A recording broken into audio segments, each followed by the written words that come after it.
38장. 그때 주님께서 욥에게 폭풍이 몰아치는 가운데서 대답하셨다. 네가 누구이기에 무지하고 헛된 말로 내 지혜를 의심하느냐. 이제 허리를 동이고 대장부답게 일어서서 묻는 말에 대답해 보아라. 내가 땅에 기초를 놓을 때 네가 거기에 있기라도 하였느냐. 네가 그처럼 많이 알면 내 물음에 대답해 보아라. 누가 이 땅을 설계하였는지 너는 아느냐. 누가 그 위에 측량줄을 띄웠는지 너는 아느냐. 무엇이 땅을 버티는 기둥을 잡고 있느냐. 누가 땅의 주춧돌을 놓았느냐. 그날 새벽에 별들이 함께 노래하였고 천사들은 모두 기쁨으로 소리를 질렀다. 바닷물이 땅속 모태에서 터져 나올 때 누가 문을 닫아 바다를 가두었느냐. 구름으로 바다를 덮고 흑암으로 바다를 감싼 것은 바로 나다. 바다가 넘지 못하게 금을 그어놓고 바다를 가두고 문빗장을 지른 것은 바로 나다. 여기까지는 와도 된다. 그러나 더 넘어서지는 말아라. 도도한 물결을 여기에서 멈추어라 하고 바다에게 명한 것이 바로 나다. 네가 지금까지 살아오면서 네가 아침에게 명령하여 동이 트게 해본 일이 있느냐. 새벽에게 명령하여 새벽이 제자리를 지키게 한 일이 있느냐. 또 새벽에게 명령하여 땅을 옷깃 휘어잡듯이 거머쥐고 마구 흔들어서 악한 자들을 털어내게 한 일이 있느냐. 대낮의 광명은 언덕과 계곡을 옷의 주름처럼 토판에 찍은 도장처럼 뚜렷하게 보이게 한다. 대낮의 광명은 너무나도 밝아서 악한 자들의 폭행을 훤히 밝힌다. 바닷속 깊은 곳에 있는 물 근원에까지 들어가 보았느냐. 그 밑바닥 깊은 곳을 거닐어 본 일이 있느냐. 죽은 자가 들어가는 문을 들여다본 일이 있느냐. 그 죽음의 그늘이 드리운 문을 본 일이 있느냐. 세상이 얼마나 큰지 짐작이나 할 수 있겠느냐. 이 모든 것을 알고 있다면 어디 네 말 한번 들어보자. 빛이 어디에서 오는지 아느냐. 어둠의 근원이 어디에 있는지 아느냐. 빛과 어둠이 있는 그곳이 얼마나 먼 곳에 있는지 그곳을 보여줄 수 있느냐. 빛과 어둠이 있는 그곳에 이른 길을 아느냐. 알고 말고 너는 알 것이다. 네가 이 세상을 만들 때부터 지금까지 네가 살아왔고 내가 세상 만드는 것을 네가 보았다면 네가 오죽이나 잘 알겠느냐. 눈을 쌓아둔 창고에 들어간 일이 있느냐. 우박 창고를 들여다본 일이 있느냐. 이것들은 내가 환란이 생겼을 때 쓰려고 간직해 두었고 전쟁할 때 쓰려고 준비해 두었다. 해가 뜨는 쪽에 가본 적이 있느냐. 동풍이 불어오는 그 시발점에 가본 적이 있느냐. 쏟아진 폭우가 시내가 되어서 흐르도록 개울을 내 니가 누구냐. 천둥과 번개가 가는 길을 내 니가 누구냐. 사람이 없는 땅, 인기척이 없는 광야에 비를 내리는 이가 누구냐. 메마른 거친 땅을 적시며 굳은 땅에서 풀이 돋아나게 하는 이가 누구냐. 비에게 아버지가 있느냐. 누가 이슬방울을 낳기라도 하였느냐. 얼음은 어느 못에서 나왔으며 하늘에서 내리는 서리는 누가 낳았느냐. 물을 돌같이 굳게 얼리느니 바다의 수면도 얼게 하는 이가 누구냐. 네가 북두칠성의 별대를 한데 묶을 수 있으며 오리온 성좌를 묶을 띠를 풀 수 있느냐.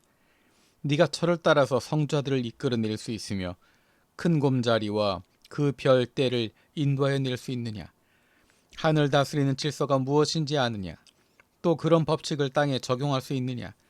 네 소리를 높여서 구름에까지 명령을 내릴 수 있느냐. 구름에게 명령하여 너를 흠뻑 적시게 할 수 있느냐. 번개를 내보내어 번쩍이게 할 수 있느냐. 그 번개가 너에게로 와서 우리는 명령만 기다립니다 하고 말하느냐. 강물이 범람한 것이라고 알리는 따오기에게 나일강이 넘칠 것이라고 말해주는 이가 누구냐. 비가 오기 전에 우는 수탉에게 비가 온다고 말해주는 이가 누구냐. 누가 구름을 셀 만큼 지혜로우냐. 누가 하늘의 물주머니를 기울여서 비를 내리고 누가 지혜로워서 티끌을 진흙덩이로 만들고 그 진흙덩이들을 서로 달라붙게 할 수 있느냐. 네가 사자의 먹이를 계속하여 될 수 있느냐. 굶주린 사자 새끼들의 식욕을 채워줄 수 있느냐. 그것들은 언제나 굴 속에 웅크리고 있거나 드러나지 않는 곳에 숨어 있다가 덮친다. 까마귀 떼가 먹이가 없어서 헤맬 때 그 새끼들이 나에게 먹이를 달라고 조를 때 그 까마귀 떼에게 먹이를 마련하여 주는 이가 누구냐? 너는 산에 사는 염소가 언제 새끼를 치는지 아느냐? 들사슴이 새끼를 낳는 것을 지켜본 일이 있느냐? 들사슴이 몇 달 만에 만삭이 되는지 아느냐? 언제 새끼를 낳는지 아느냐? 언제 구풀에 새끼를 낳는지를 아느냐? 낳은 새끼를 언제 광야에다가 풀어놓는지를 아느냐? 그 새끼들은 튼튼하게 자라나면 어미 곁을 떠나가서 다시 돌아오지 않는다. 누가 들나귀를 놓아주어서 자유롭게 해주었느냐? 누가 날쌘 나귀에게 메인줄을 풀어주어서 마음대로 뛰놀게 하였느냐? 들판을 집으로 삼게 하고 소금기 있는 땅을 살 곳으로 삼게 한 것은 바로 나다. 들나귀가 시끄러운 성읍에서 멀리 떨어져 있으므로 아무도 들나귀를 길들이지 못하고 일을 시키지도 못한다.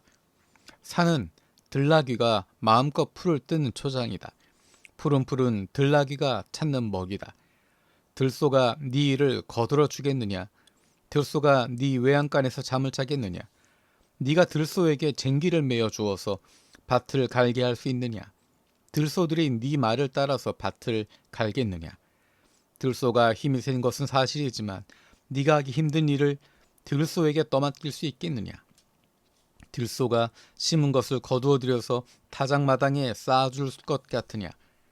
타조가 날개를 재빠르게 치기는 하지만 황새처럼 날지는 못한다.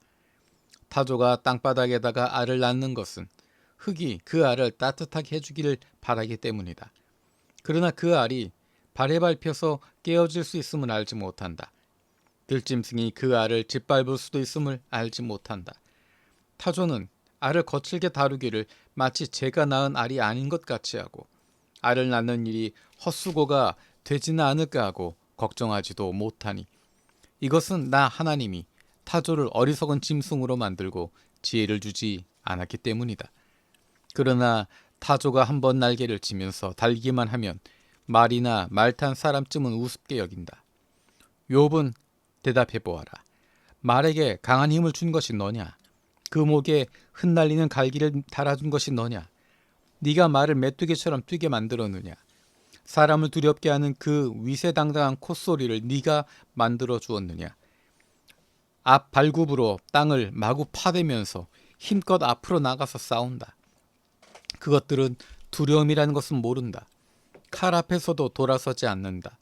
말을 탄 용사의 화살통이 덜커덕 소리를 내며 긴 창과 짧은 창이 햇빛에 번쩍인다. 나팔 소리만 들으면 머물러 서 있지 않고 흥분하여 성난 모습으로 땅을 박차면서 내달린다. 나팔을 불 때마다 힝힝 하고 콧김을 뿜으며 멀리 벌어지는 전쟁 냄새를 맡고 멀리서도 지휘관들의 호령과 고함 소리를 듣는다. 매가 높이 솟아올라서 남쪽으로 날개를 펴고 날아가는 것이 너에게서 배운 것이냐? 독수리가 하늘 높이 떠서 높은 곳에 보금자리를 만드는 것이 네 명령을 따르는 것이냐? 독수리는 바위에 집을 짓고 거기에서 자고 험한 바위와 요새 위에 살면서 거기에서 먹이를 살핀다. 그의 눈은 멀리서도 먹이를 알아본다. 독수리 새끼는 피를 빨아먹고 산다. 주검이 있는 곳에 독수리가 있다. 주님께서 또 욥에게 말씀하셨다. 전능한 하나님과 다투는 욥아, 네가 나를 꾸짖을 셈이냐? 네가 나를 비난하니 어디 나에게 대답해 보아라. 그때 욥이 주님께 대답하였다. 저는 비천한 사람입니다. 제가 무엇이라고 감히 주님께 대답할 수 있겠습니까? 다만 손으로 입을 막을 뿐입니다. 이미 말을 너무 많이 했습니다. 더 할 말이 없습니다. 그러자 주님께서 폭풍 가운데서 다시 말씀하셨다. 이제 허리를 동이고 대장부답게 일어서서 내가 묻는 말에 대답하여라. 아직도 너는 내 판결을 비난하려느냐? 네가 자신을 옳다고 하려고 내게 잘못을 덮어 씌우려느냐? 네 팔이 하나님의 팔만큼 힘이 있느냐? 네가 하나님처럼 천둥 소리 같은 우렁찬 소리를 낼 수 있느냐?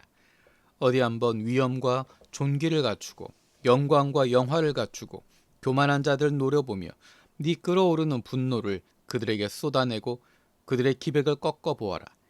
모든 교만한 자를 살펴서 그들을 비천하게 하고 악한 자들을 그 서 있는 자리에서 짓밟아서 모두 땅에 묻어보아라. 모두 얼굴을 천으로 감싸서 무덤에 뉘어보아라. 그렇게 말 수나 있다면 나는 너를 찬양하고 네가 승리하였다는 것을 내가 인정하겠다. 배의 못을 보아라. 내가 너를 만든 것처럼 그것도 내가 만들었다. 그것이 소처럼 풀을 뜯지만 허리에서 나오는 저 억센 힘과 배에서 뻗어 나오는 저 놀라운 기운을 보아라. 꼬리는 백향목처럼 뻗고 넓적다리는 힘줄로 단단하게 감쌌다. 뼈대는 누처럼 강하고 갈비뼈는 쇠빗장과 같다. 그것은 내가 만든 피조물 가운데서 으뜸가는 것, 내 무기를 들고 다니라고 만든 것이다. 모든 들짐승이 즐겁게 뛰노는 푸른 산에서 자라나는 푸른 풀은 그것의 먹이다. 그것은 연꽃잎 아래에 눕고 갈대밭 그늘진 곳이나 늪 속에다가 몸을 숨긴다. 연꽃잎 그늘이 그것을 가리고 냇가에 버드나무들이 그것을 둘러싼다. 강물이 넘쳐도 놀라지 않으며 요단강의 물이 불어서 입에 차도 태연하다. 누가 그것의 눈을 감겨서 잡을 수 있으며 누가 그 코에 갈고리를 꿰 수 있느냐.